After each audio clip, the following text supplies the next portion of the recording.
So, couple of quick housekeeping notes. If you guys have any questions throughout this, you can use that questions module for actual questions as well. That's usually going to be on the right-hand side of your screen. And Lizzie is on today to help monitor questions throughout and to get questions to us at the end. If there's anything that we can't answer during the webinar, we'll get back to you by email later as well.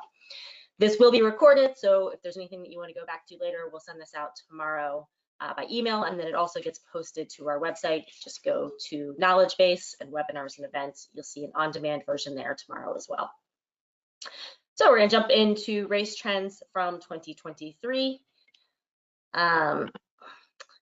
Couple of different areas that we'll cover: general state of the industry, what we've seen with events and how those have changed, patterns in registration, marketing and how well different types of marketing strategies are working, trends in giving, and race day. So a quick kind of overview of what this data is and what it really means. We are an employee-owned event technology company, and we estimate that we own about 40% of endurance market share. And so that means that we have a pretty good sizable set of data to look at that we think is pretty representative of the industry as a whole. There are occasionally things that we think could be impacted by specific features or specific elements around our platform. Try to make a note of that if that's the case, but in general we think this is probably a pretty good indicator of the market overall.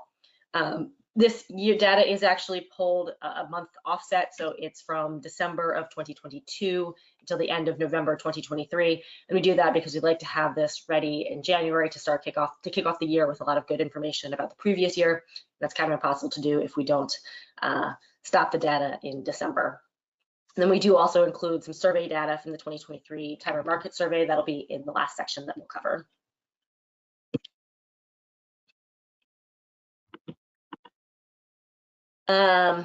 So this is looking at the entire data set. So what I will say from this is that this looks at every piece of information on the platform.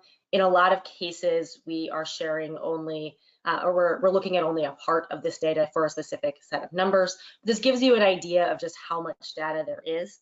So about 75,000 race events in 2023, and that includes a 10K and a 5K separately. So it's not 75,000 races. We think it's about 28,000 total race events, but that puts us at about 75,000 race distances, and then about 9.3 million registrations, and that includes paid registrations, free registrations, and imported registrations. State of the industry. So this is the good news. Registration is up about 10% compared to 2022.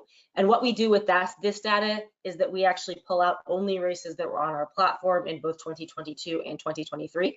And that allows us to see how much growth there was per race without taking into account any growth within our platform or new races coming to our platform. So from that, we have about 10% growth, for the industry over the last year. That's growth across all distances. I think the one thing that I will call out here, and also on several of our reports, is that ultra marathons show at a pretty low growth rate there.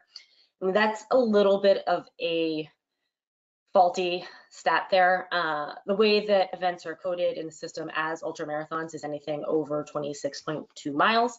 And we do have a number of events that are multi-day events, challenges that last for a week or a month, or several months, that then are 100 miles, 500 miles.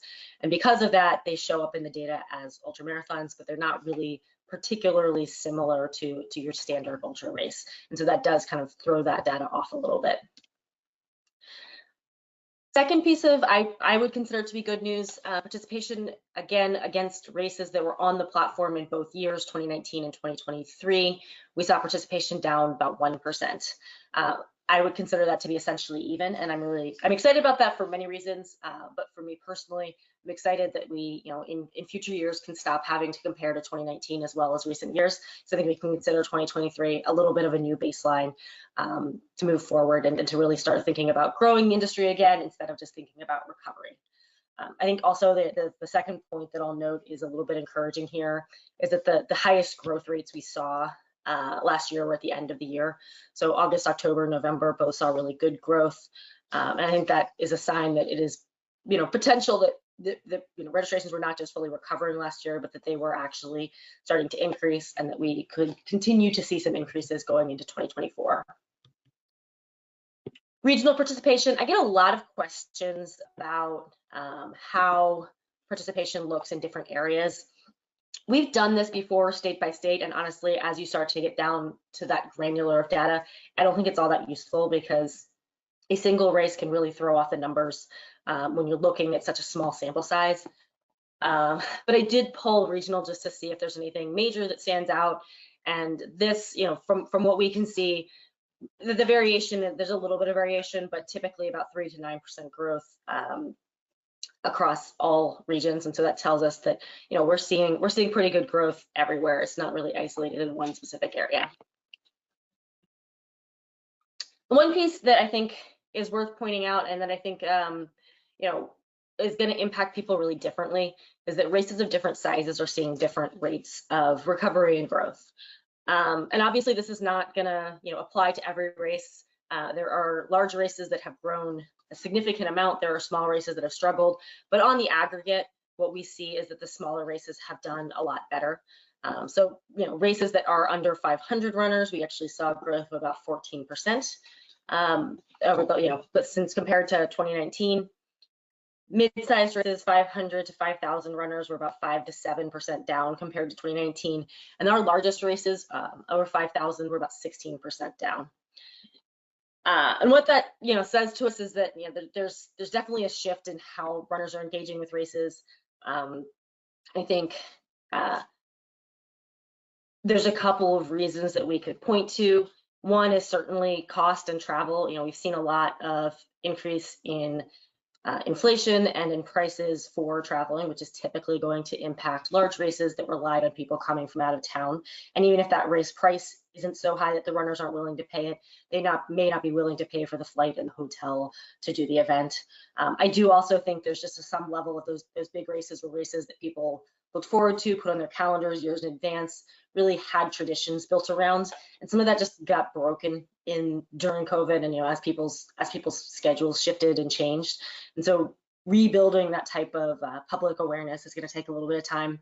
And I do also think there's probably something to be learned from the fact that small events are growing while large events aren't. And I think there's a personalization to that it's a lot harder to say no to your friend who shows up on your doorstep and says, I'm running for this charity around the corner, it's a 5K, come with me on Saturday, than to someone who wants to go travel 500 miles to do something that they feel really disconnected from with a lot of people. So I think finding ways to personalize your events, building connections with community runners in your area through running clubs, through running stores, and finding ways to let people be a little bit more involved, even increasing social opportunities at your events so that people come, even if it is a very large event, they are there with 20 of their closest friends, and it makes it feel like a little bit more of a small community celebration for them. And so you're finding ways to bring that element into larger races as well. Top 100 largest races. This is actually a little bit separate from trends, but we put it out around the same time, and I think it is worth noting to people. It does align with what we saw in terms of large races struggling. Compared to 2019, we saw in 2019 the 100th largest race was about 9,400 runners, and in 2023 that's down to about 7,200. So that top group has dropped some as well. It's about 14% down in finishers overall. Doesn't mean that was across the board, of course. 33% of races grew compared to 2019. You can see that top race there grew. There's good growth in the second race. There's certainly growth there, but it is not across the board. 90% of races did grow compared to 2022, though, which does show that this is still continuing to improve, and that this cohort is getting a little bit stronger. The one last call I'll make on this report here is that Eric Cohn does this in an extremely manual fashion. It's the only report that we pull that pulls from a lot of different systems, and so it's based on finishers, not participants, because we're pulling from publicly available finisher data across all platforms. But that also means that we have to figure out what all these races might be that Eric has to go research and find the numbers on. So take a look at the full report on this if you think we're missing something, or if you think there's a race that's really close to being in the top 100 that we should keep an eye on for future years. Let us know. we'll add it and want to make this report better and better each year. Repeat participation. So these are participants who came to your event in 2022 and then came back and ran the same race in 2023. I will note that this looks at people who ran the same distance within that event as well. So I think if you're looking at your whole total race, this number is going to be a little bit better. You may have someone who ran the half marathon last year and then came back to run the marathon this year, or wasn't in as good a shape but wanted to participate and did the 5K. So I do think your overall race numbers are better than this, but I also think that most people expect this number to be higher. It's just about 16% of 2022 participants come back and run the exact same race again in 2023. And what that really says is outreach is extremely important. You have to be finding new runners. You have to be finding people who have not come to your race before. I also think it means there's room for opportunity to improve this. So, going out and using tools like loyalty programs, sending emails with, personalized fun photos from a year that someone did participate, going through and finding ways to remind people of how much they enjoyed your event, and also to make them feel special and appreciated if they come back again. That can go a long way towards improving this number. It has dropped a little bit over the last few years. We're not down precipitously, but we were 18.5% in 2019, and so I think that there's room for this to grow and to get a little bit better. No race churn. So this is another report that is very manual. Lewis helps with this one throughout the year. And so because of that, it only looks at races with more than 500 participants. We know that tons of races, most races are relatively small. And so we don't really like cutting those out, but this is another one that, it's just kind of impossible for us to run at all if we looked at every race that we have. So what this does is it tells us how many races from 2022 just did not happen in 2023. And what we found is that it was 5% race churn this year. That's pretty encouraging. It sends a message that we're seeing a lot of stabilization in the market, because we saw a race churn that was about 6% in 2018 and 5.6% in 2019. So that suggests that races are turning over at a regular rate, as people move on to new things, come up with new race ideas, retire, you're going to see some level of loss, but that we aren't seeing extreme loss from races that can't sustain themselves coming out of this. Distribution of races. There's nothing super surprising in this, that most races are in the fall with another spike in the spring. I do want to call out one thing on this though that I think is really interesting. If you look at October in 2022, it's actually like really high. Percent of races took place in October. It was up almost 15%. And we saw that come back down a little bit in 2023. It's still over 2019, so it'll be interesting to see if that changes at all, or if we stick to 13.5-ish. But I do think of some of what happened there. So we had a lot of races in 2021, 2022 that shifted to the fall because of late winter, spring outbreaks of COVID that caused postponements versus just cancellations. And so I think we saw a little bit of reshuffling of the order of races, and it looks like that is perhaps stabilizing a little bit more closer to what we saw pre-pandemic. Event trends. So looking a little bit more at what types of events we're seeing. Virtual events are not very popular anymore, shockingly. So we've dropped down a pretty good percentage of number of people participating in virtual events and virtual challenges. The one thing that I do think is worth noting here is that we're still seeing a lot more virtual participation than we ever saw before COVID. About 4% of registrations in 2023 were virtual. We've never seen above 1% previously. And what I think that tells me is that there's sort of two arenas for virtual. One is a very niche company that focuses on virtual events, has a great digital marketing strategy, really good creative ideas, and that is the specialty of what they do. And I think in some ways, not that there aren't logistics behind that, but in some ways that's a company that is really more marketing focused than race focused in terms of what we would really think of as a race. So unless that is your model, I think the role for virtual is essentially an add-on to help with your registrations just on the margins of your events. And that means you want to keep them relatively low overhead. You don't want to be investing heavily in a virtual race. but you can have it as a simple option for, the person who's come for 20 years and realizes they're going to be out of town for a wedding and they still want to be able to sign up. And so what that does is just provide a quick, easy way for them to do that. Participation by gender, as long as we've been running this, we've seen the majority of participants identify as female. This is actually getting a little bit narrower of a gap over the years, and that has, with the exception of 2020 to 2021, that has been pretty consistent, that we've seen this gap narrowing a bit. So I think it'll be interesting to see if we actually see this sort of even out over time. Still, we have about, still a majority, 53% in 2023 identified as female. The other note on this is we saw steady 0.2% non-binary in 22 and 23. That was a new feature release in mid-2022. So I do think we'll see that increase some as more races are enabling options and giving people the choice to pick that. We may see that go up a bit. NA on this report, just if you want to make sure you're understanding it, that's just people who don't have a gender selected in their profile at all, and that's typically going to be seen in fun runs, virtual races, that kind of thing, where there are no awards, and so there's no reason to ask for extra information. Participation by age. So over the last couple of years, we've been doing road shows. We've gone out and talked to a ton of customers, and one of the questions that I get repeatedly every time I'm in the room with customers is just, what do we do about younger runners? And, specifically looking at young adults, the 18 to 29 group, that group has been dropping steadily for years.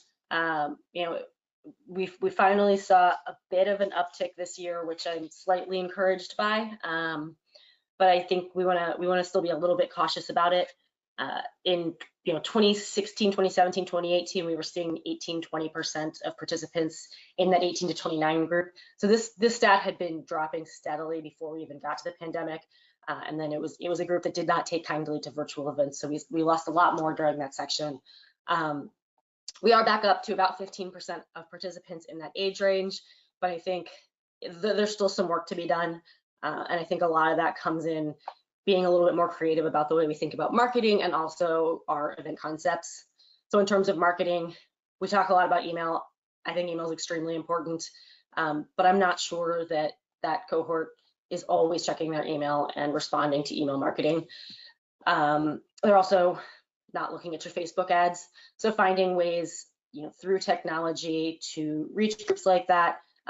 Maybe it's a TikTok, maybe it's more of a technology running base like Strava. Finding people where they're at is really important.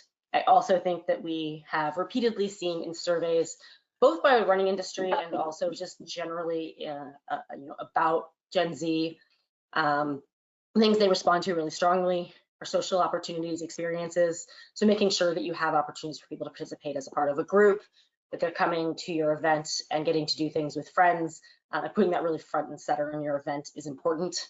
And also that they're very charity minded. So, we know that most races either are a charity or are working with a charity. Include that heavily in your marketing. It's a win-win. It's going to raise more money for the charity because people are going to be more inclined to participate and to donate to the charity. But it also helps people to understand some of the impact of your event beyond just the fun that they're having, and that can help get people out.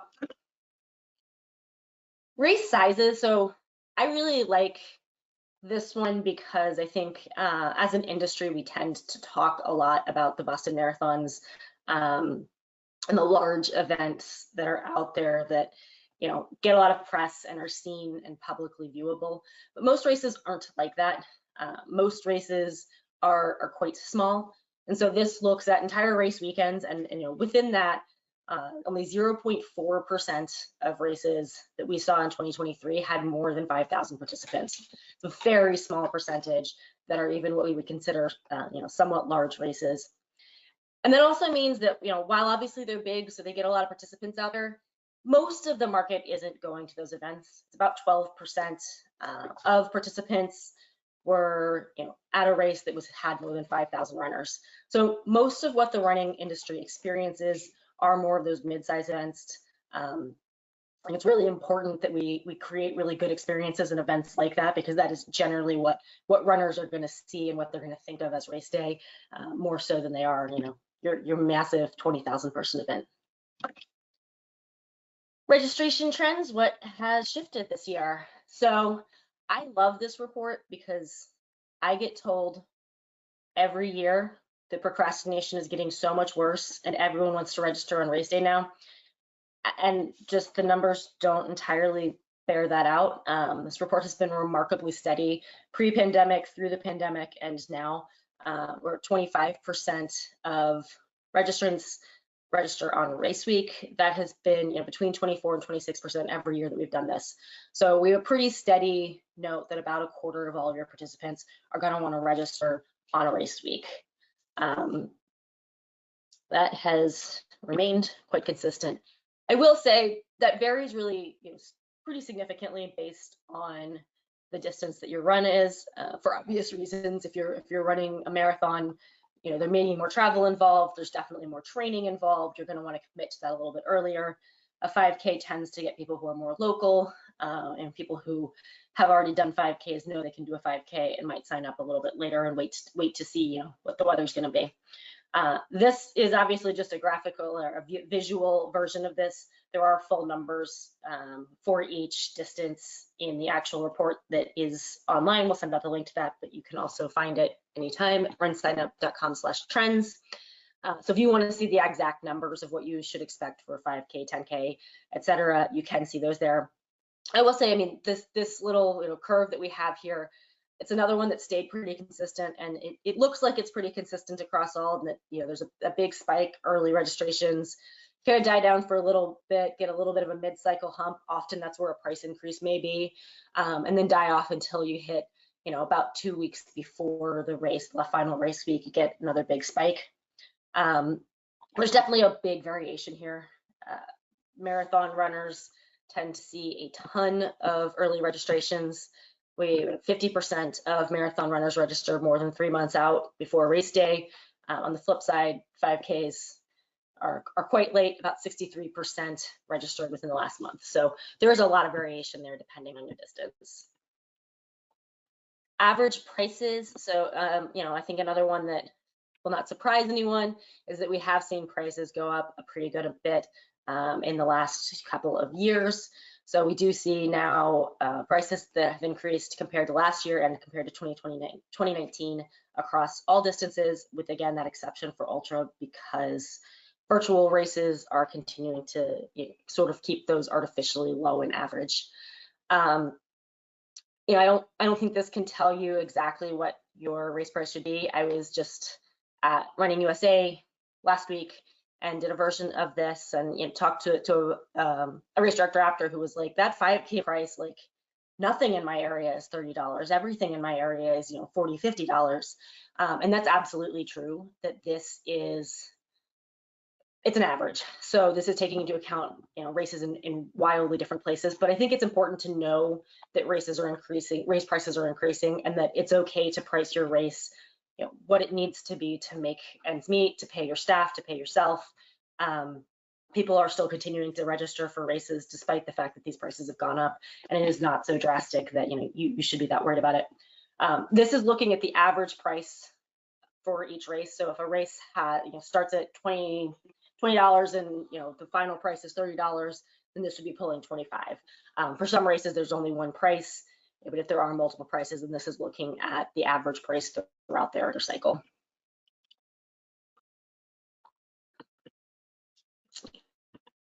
A little bit more on prices. So I'm really surprised by this one. That, we have relatively few races take advantage of price increases. We know that price increases are great motivators. People will look at your race for months and months and months and think about signing up, but they need a reason to say this is the deadline to sign up. This is the date to actually pull that trigger. And price increases are one of the strongest ways to do that. It's just a good thing to kind of build marketing around. It gives you a reason to send emails, to post on Facebook, to contact your runners. It gives them a reason to actually follow through. So I would encourage that. I think these should go up a little bit. There's a good number of races that are not doing price increases at all. And if you have a registration cycle that is more than a month or two, it's very easy to build in 2 prices there. The other thing that I think is really useful about price increases is if you are worried about pricing out some of your participants, it gives you a way to sort of meet everyone where they are. So you have really price conscious people in your city, in your town that you know can't necessarily afford a really high priced event or won't choose to do one.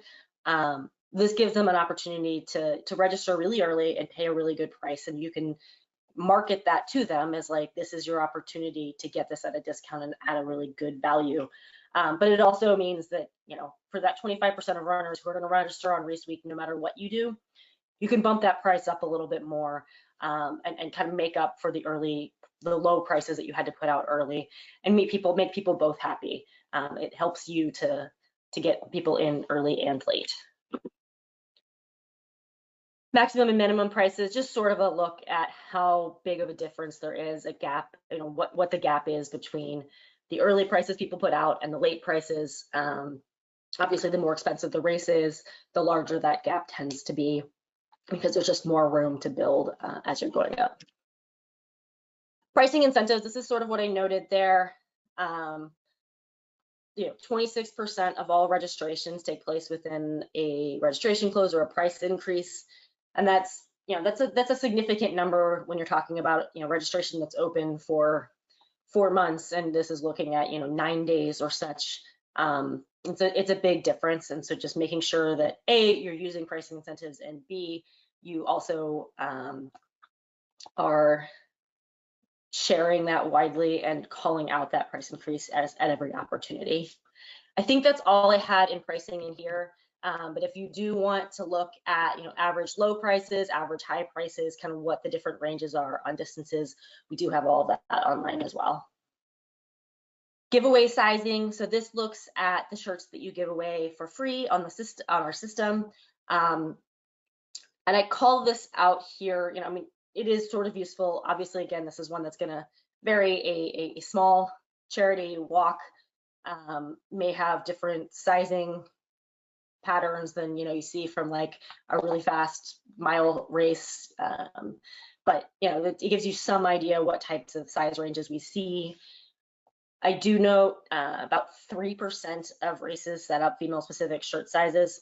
I think that's probably lower than is actually true, because there's also races that didn't set it up that way in our system, or are using wording that is different. And instead of calling them male and female specific shirt sizes, it's, you know, fitted style and a relaxed style, or, you know, there's other ways to do that. But it is, regardless, I think, a relatively small number of events that are using shirt sizes that are specific for female runners. That's 53% of the runners out there. And when you look at the breakdown of shirt sizes for those races that did have female specific shirt sizes, it's about, what, 30%? 30% of female specific shirt sizes were either an extra small or a small. And those are sizes that don't have an equivalent in a unisex shirt. The extra small unisex shirt is not necessarily going to be small enough for people who are looking for those. So I think you want to make sure that you have shirts people are going to wear, they're going to be proud of, that they're going to come back to. It may be really important to include a range of sizes there. Merchandise sales. There's two main ways that we can sell merchandise on our platform right now. One of them is as an add-on, where you are including it just within registration for people as they're registering for your events. And we see that a lot with things like a shirt upgrade. Your shirt is a standard cotton shirt and you want them to upgrade to a tech shirt, or extra swag that goes along with the race. There are also opportunities to build store items, and those can be purchased during registration by your runners. They're also available on your website anytime then. So that's stuff that, if you have a race that has a lot of cachet, maybe a turkey trot that families come to every year, and grandma may not want to actually do your 5K, but she wants to show off with her family, the event, and have come to participate in some way. Or a mom who is really proud of her daughter for running her first marathon. Maybe she wants to get the marathon shirt too. So having items like that available, these are just good ways to boost kind of your per participant revenue a little bit. You're not having to add extra people. If your race is capped or you're just not growing, it's a good way to increase your revenue a little bit just by getting a little bit more out of each participant. Mobile adoption, I keep waiting for this, to change. It's been going up every year. Most people are not seeing your race on a laptop. You are probably setting up your race on a laptop, and you are probably viewing it most of the time on a laptop, but most of your runners are seeing your race website on a mobile phone or a tablet. Nearly 3/4 of all of our website views were on a mobile or tablet. The vast majority of those on mobile. Tablets at 2% or so. And it's not, when we first started doing this report, we were, I don't know, 60% of mobile views. But you were at like, 30% of transactions. Most people were still going back to a desktop to actually finalize their purchase. That's not true anymore. We're actually now at 60% of transactions are taking place on mobile or tablet. People are very much more comfortable, going through the registration on their mobile device. So, just keep in mind as you're setting up your events, as you're sending out emails, everything that you do, you need to be testing on a phone, preferably on more than one phone. Our websites are going to be mobile responsive by nature. You want to test everything anyways. Just make sure that you understand what your runners are seeing, that it looks the way that you want them to. Payments. So along with that, we released Apple Pay in, I believe, July of this year, and that was another step to acknowledge people are paying on their phones. We want to make sure that it's easy for them.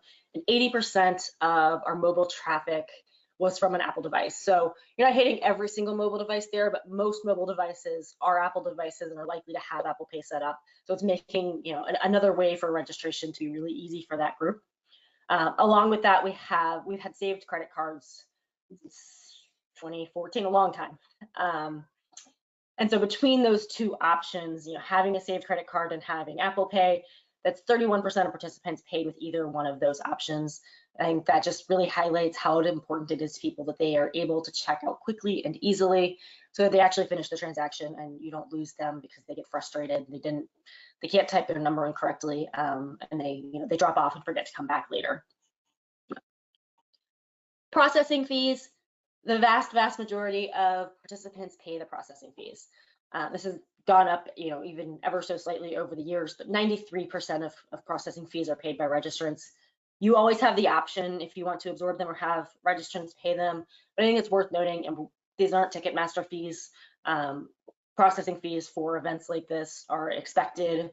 Runners know that they're coming. They're not, walking away from your event because of a processing fee. And beyond that, if you are a partner, you have the option to actually add a little bit of additional processing fee. I wouldn't recommend you add like $10 and make your runners mad and think that it's Ticketmaster. But if you add a little bit of extra money to each purchase, that can be another way to increase that per participant revenue without really making a big noticeable difference to anyone else. Marketing trends, just to look at how some marketing tools do. Coupons have been pretty steadily popular over the years. It's obviously a really easy way to do a discount.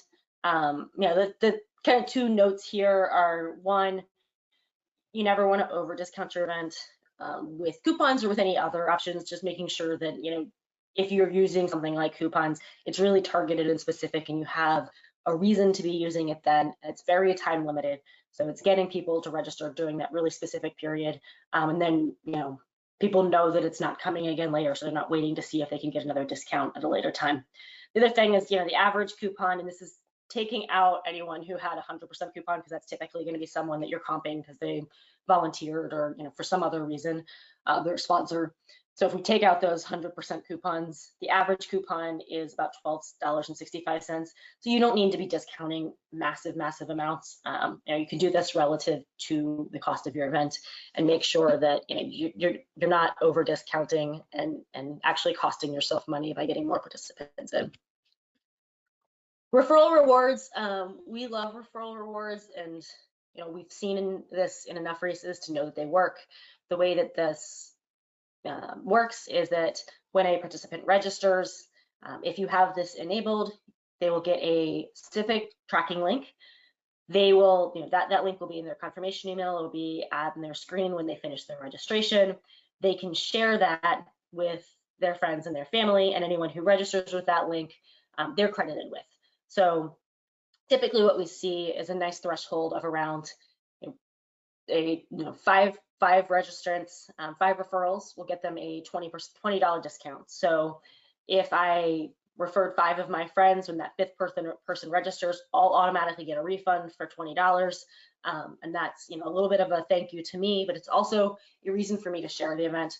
And typically the reason that the ROI on this is so high is that most people will see that notice that says refer your friends, and they'll share it once or twice, and they'll get 1 or 2 people to your event, but they'll be kind of lax about it and will never actually go after the 4th and the 5th person. And so you don't actually have to refund them, but you still got some registrations from this. And on events that use this really, really well, we've seen 30% of registrations from referrals. It can work extremely well. The reason that I like, noting how much this has dropped over the couple of years, it was really, really popular in 2020 during the pandemic because we saw a ton of people online. That has it contributed some to a little bit of a dropping percentage of registrations and transactions.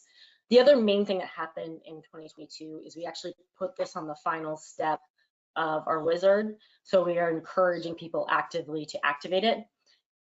Just activating it isn't going to do much for you. If you want this program to be successful, you need to make sure that you're sharing with your participants repeatedly what it is they can get from the program. You're using the replacement tags and emails that sends them their link again, reminds them that they have 2 more referrals to go to get a refund, and you're really pushing that throughout the year. Groups and teams, this is another one that is virtually unchanged. We see a very slight uptick this year.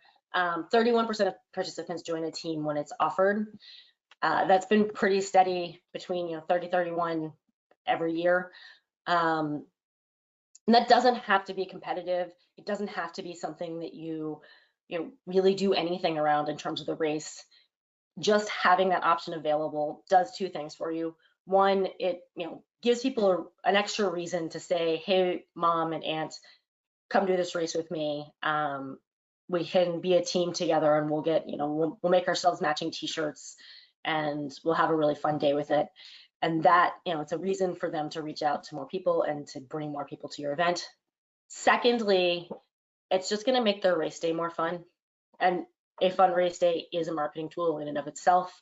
If your participants are coming with 7 other people that they know and they love and they're going to have a lot of fun with, they're going to have a great time together that day. And A, they're all going to want to come back the next year, and B, they're all going to want to invite someone else the next year to come and join them. The other thing that you can do with teams, and I think can be a really good idea to really promote that team building, is actually offering incentives. So see about 7 people on a team, you could say, hey, if you get a team of 10, then we will refund each person on the team $5. So you can do it monetary like that, and that's another one of those automated things. When the 10th person registers for the team, the first 9 would get that $5 refund, and everyone else would just get charged the cheaper price. You could also do it non-monetarily and just monitor, pull team reports and say, teams that have more than 20 participants are going to get their own private porta potty, or they're going to get a tent on race day, or they're going to have access to VIP parking. And you can use those types of incentives to encourage people to build teams, because that'll encourage them to reach out and bring more people to your event. Website traffic sources. So this pulls from Google Analytics, and it looks at how many people, where people are coming from before they land on your race website. Referral sources, looking at the big ones here, referral sources are going to be a range of things, but a lot of what we see there in, when we actually pull the list of what the referrers are, is sources like runningintheusa.com, halfmarathons.net, aggregates of race events. And so many of those types of lists you're going to be on automatically, because a lot of those lists pull into our API, and they are automatically pulling your races onto their lists. That's great. That's something that you don't have to do. What you should do, though, is make sure that you're finding local sources like that as well. talk to timers in your area, talk to running stores in your area. A lot of newspapers do an online listing of events that are coming up. Those are places that people may be going to find events. So making sure that you're doing a little bit of manual research to go out and make sure you're on all of those local sources. The other note here is 33% of website traffic comes from people going directly to your website, and 27% is from organic search. The numbers from paid search are very, very low.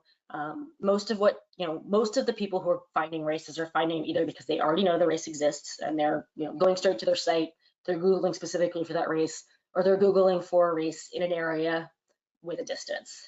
And so you want to make sure that your SEO is really good.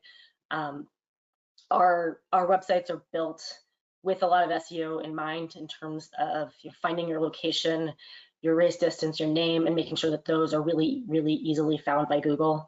And if you're not using our website, or if you just want to do some extra research, you want to be searching for your event, you want to see what's coming up, and you want to make sure that your event is clearly labeled as what it is so people can find it. Transaction sources, so this actually pulls from our own internal data. This is looking at Race Insights, which is what you see on your race dashboard, where it shows you where all of your participants came from. This is our rolled up version of that. So this is telling us how many transactions came from each of these sources across all of our races. Again, you can see that Google search is really, really high. But the other one, and RunSignup affiliates, those are going to be those race calendars that we talked about before. They're going to show up as referrers on Google. So that's going to be your main calendars that are pulling from our API automatically. The other one that's really big on here is we had 17% of transactions in RunSignup came from email. And that means 17% came from RunSignup email. And while we don't understand why, there are still people who are paying for outside email. So we know that real number of how many transactions come from email marketing is actually even higher than that, and I think we'll continue to see that grow. With about 553 million emails sent from our platform in 2023, and that I think will continue to increase. Email V2 has a lot more power and a lot more flexibility, and I think we'll see really, really good numbers from email in the next year. GiveTrends, so just a little bit on donations and fundraising. I will say, I wish we could do a lot more with this section. There is so much variation in how people use donations and fundraising in particular. And so I think, there's too many variables for us to easily pull a lot of great reports on averages and what those numbers look like. I have a couple of things in the report that I'm not going to go into here, but I think the main takeaway I had from looking through these is there's a lot of different ways that races could use these tools, and it's not necessarily a one best fits all type scenario. For races that have donations enabled, I think it's really important to look at how much people are donating and how much that makes up of your total donation dollars. So most people don't give a lot. 66% of donations are going to be for less than $25. We have seen that go up a little bit over the last couple of years, the average amount go up a little bit. We see fewer people giving less than $10. But still, most people are just giving a little bit of money. But all told, because a lot of people are giving a little bit of money, that's still about 18% of all of the donation dollars across the platform. On the flip side, not a lot of people, less than 2% of people give more than $250 in a donation. But because those are large donations, it makes up more than a quarter of all donation dollars. And so I think when I look at sort of the range of what people are giving and how important all of those are, it's really important to make options for everyone. So having a $10 or $20 donation option gives people the feeling that it's worth their money. It's worth it for them to donate that $10, and that you still value that donation, even if it's for $10. On the flip side, have a donation level that is for $250, that is for $1,000, because you never know who's out there who might really, really believe in this cause and really be invested and willing to give a big donation. But if it's not on your website, it's not listed, then they don't really think to offer that much. So make sure that you have asks for every level there. Donation and fundraising options. There's basically 3 ways that you can do fundraising or donations within the platform. One is just simple donations. You're going through registration and you, are asked, would you like to make a donation? You can add levels so that people donate. That is our most common option. We see people turn that on. It's very easy to just enable and collect some donations that way. The second option is to add a checkbox. It's a little bit more complicated of a setup. You do have to have charity partners enabled. And if you're looking at this and you don't know how to do it, reach out to your account manager or to our support team at info@RunSignup, and they can help get you set up with this. But what that does is it will still ask during registration if you'd like to make a donation and how much you'd like to make it for. However, if someone gets to the final checkout page and they had not made a donation, it will then have a little checkbox that'll just say, would you like to donate $2, $5, whatever small dollar amount you want to put there. And it allows them to just make that donation ad with a little click of a box. And that is extraordinarily effective. We don't see it used, I think, nearly as much as we should. And I'd like to make that a little bit more common because it just, make things easy for people. They may hit the donation step because they're trying to get to the registration as quickly as possible. But that gives them the opportunity to come back and say, oh, actually, yeah, sure, $5, I'll donate that. And we saw, the average race without that option raises under $1,000. The average that's enabled, it's closer to $3,700, $3,800 for the race. So that makes a huge difference in fundraising. The final option for races that are trying to make money is to enable peer-to-peer fundraising. That is going to be, when people actually are getting their own fundraising pages, they're sharing, they're trying to get people who are not involved in your event to donate to them. It's hands down the most effective way to raise more money. You see the per race donations go up to $8,300 then. The note on that, though, is that, fundraising is kind of like referral rewards, actually more intensive. It doesn't just work for itself. You actually have to have the resources to put into providing how-tos to fundraisers, sharing why it's important for them to fundraise, giving people some incentives to fundraise. So, if you have the ability to do that, that's your most effective method. If you don't have the ability to do that, then I think look at trying to add a checkbox and increasing donations that way. RaceTrends. So 2.4% of registrations were on race day. It's about 9%, 10% of all of the race week registrations. I'm sure that most of you would love to have that be 0, but I think if you want to make sure that you're growing your event, there are certainly people who are going to show up on race morning who are going to want to register then. You want to make it as easy as possible. There are opportunities to do things like that through kiosks and have people register on site, but increasingly coming out of COVID, we've seen much more willingness for people to register on their phones. And we see a lot of races now that instead of having, actual kiosks, will just have a QR code signage that says, no line, register on your phone here, and leave online registration open. And that makes it quick and easy for people to do that. As they're arriving, that information is going to get sent automatically to your check-in app and to your timer if they're using any sort of integration. And so that lets people get in quickly and easily, devices that they're already familiar with, and no typos. Check-in app usage. We love the check-in app. Repeatedly, it's like the favorite of all of our employees and customers. Adoption on this has really, really continued to increase. We see just tons of races on race morning. 39% of participants were checked in by the app in 2023, and that's 33% of all the races using it then. The other thing that I will note on that is, those are pretty close in range. And we do see events that are very large using this, but I think what's nice about this technology is it's actually really accessible to small races too. So we see races, with 100 people that are able to actually functionally use this too. Making sure that you do a little bit of training with your volunteers. But if you're able to let them use their own devices, that can help make sure that they're already familiar with their phone and they're able to get through the check-in app pretty quickly. Scored results notifications. So these are going to be the email and text notifications that are sent out with results either to participants or to their family and friends, or you can use splits for this as well. And I think the thing that I always find interesting in this is I think that's the type of feature that we often think of with large road races, but any type of race can use technology like this, and it can help create a better experience for your runners.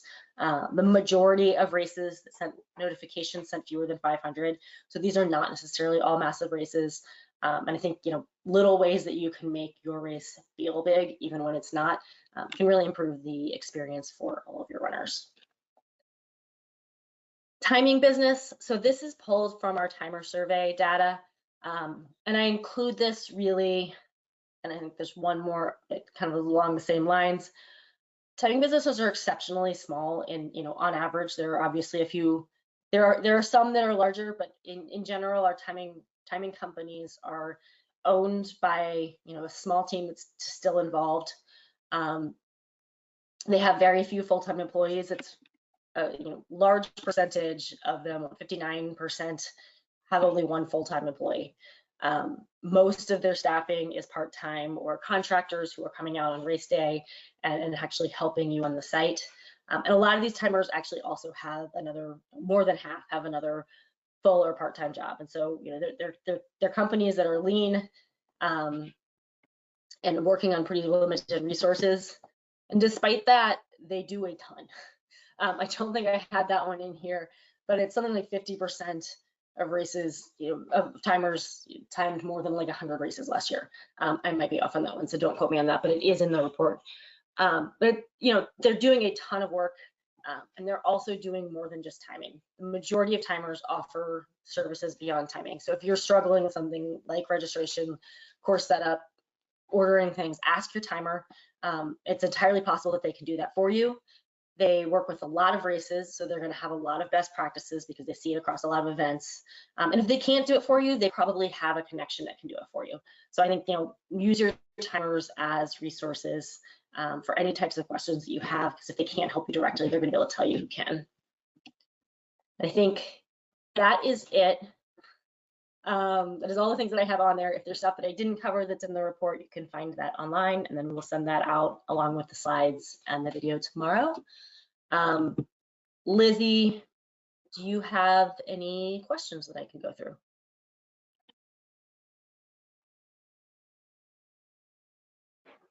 Yes. All right, so lots of great data, lots of thanks in the chat, first of all. The first question I'm gonna go with is for transaction sources, the 2023 number, it totaled 67.2%. So does that mean the 32.8% comes aggregate from sources that are less than 0.5%? So no, the majority of those are going to be direct traffic. It doesn't actually, that's not an included number. Some of them may be really small sources as well, but the majority of those are going to be direct traffic, people who just went straight to your website, and so we're not attributing it to anything. Okay, great. Another question, this has to deal with one of the reports from the earliest slides. I missed which one exactly she's pertaining to, but she's asking about how does location play into this stat. I believe it was about one of the like overall participation registration. I think we touched a little bit on that with regional, and if that's not the right stat, you can ask me later, email me later, and I'll see if there's something I have. But in general, when we break down on regional, it's relatively steady. I think there's definitely gonna be more variation if you look hyper local. But the downside of looking hyper local, a state or a city, is there's just not enough races for us to feel like it's reliable data. It could be impacted way too much by something specific to that region. Okay, another one is, do you ever share timer info by city or state that work with RunSignup? So if I think I'm understanding that question. If you go to our website, actually, let me do this. There is a timer search. So you can find it in a couple of places, but if you go to race directors, there's a button here for find a timer, and that will let you see, let you search by state. If you want to see if they're working with RunSignup, there's different types of certifications that timers can earn based on the tools that they've been trained on. So race day scoring, race joy, RunSignup, and then race day check-in. So you can see what the badges are that they have and how much they have involved with RunSignup products. Mm-hmm. Okay. Another one, our event isn't officially timed. Is there any data on officially timed versus not officially timed? So I don't have that broken out, and part of that is that we don't necessarily know, because if a race doesn't use our results platform, it might mean that they are not timing it, or it might mean that they're using a different results platform. I will say untimed events are included in basically all of this except for the top 100, because we look at everything by registrants versus finishers. So yours would be included in here, but I don't have anything specific on how those are separate. Okay. We're seeing more and more kids 16 and under. This year we're adding a prize category for under 17. Do we have any specific data on kids? The only thing we have is percentages, which I don't remember off the top of my head. My recollection is that that was going up slightly. Sorry, age. Yeah, we're about 20%, 18, 19% under 18. We have some plans to try to do a little bit more around kid-specific runs, but I don't have anything other than that right now. Okay. Another question. October is the highest month. Does that change via East Coast versus West Coast? That is a great question that I do not know the answer to. I'll add that one to the list of things to see if I can pull that somehow. From our main report that doesn't show up, but I might be able to do that at some point. Yes. Is there a group resource for race directors so we can compare notes and ask questions of each other? My recommendation is Facebook Race Directors Hub. I can include the link to that in the follow-up email as well. I think they do. We are technically a sponsor, but we do not drive any of the conversation, and that's intentionally. We sponsor it because I think they do a really good job of having some like organic conversation and sharing notes. If other people have good ideas, send them to me and I'll include those in the follow-up email as well. All right. How confident are you in the mobile traffic data, especially the percentage from Apple versus non-Apple devices? Fairly, because we had an incorrect stat on that recently. So the numbers from this one looked at June specifically, and we've done that just to kind of limit what months we're looking at. But when I've looked at that over various ranges, it's pretty consistent. We see 80 to 85% Apple versus non-Apple, and that was in previous years around 75. That's gone up a tiny bit, but I think it's been consistent enough that I feel it's probably pretty reliable. All right. Another one. Any insight into the growth of event type under unknown in 2023? I don't. Typically, that's going to be events that are not necessarily races, or that are not putting in their information correctly, so we can't tell what the distance is. So it may just be user error as we've grown, or it may be things that we should add at some point to capture that correctly. But I wouldn't read anything into that necessarily being a trend in the industry so much as just platform specific. All right, great. I think that's about all the questions I'm seeing coming in right now. So I'll end on this one note about how great your cat is. I'm glad he said he wanted to join the webinar, so I'm glad he made it. Surprise All right. appearance. Well, then we will end there, and I will send all this out to you guys tomorrow. Thank you for joining. Are these less wrinkly than they were? Yeah, I ironed them at lunch. You bring an iron to the office? Yeah, I had an iron in the back of my car. Just went and grabbed it. Is that the weirdest thing you've done in the office? Well, I wouldn't say the weirdest thing.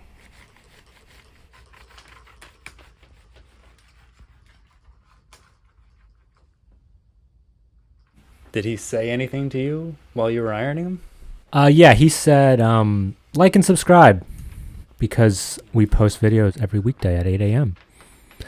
And then he screamed because I ironed his face or something.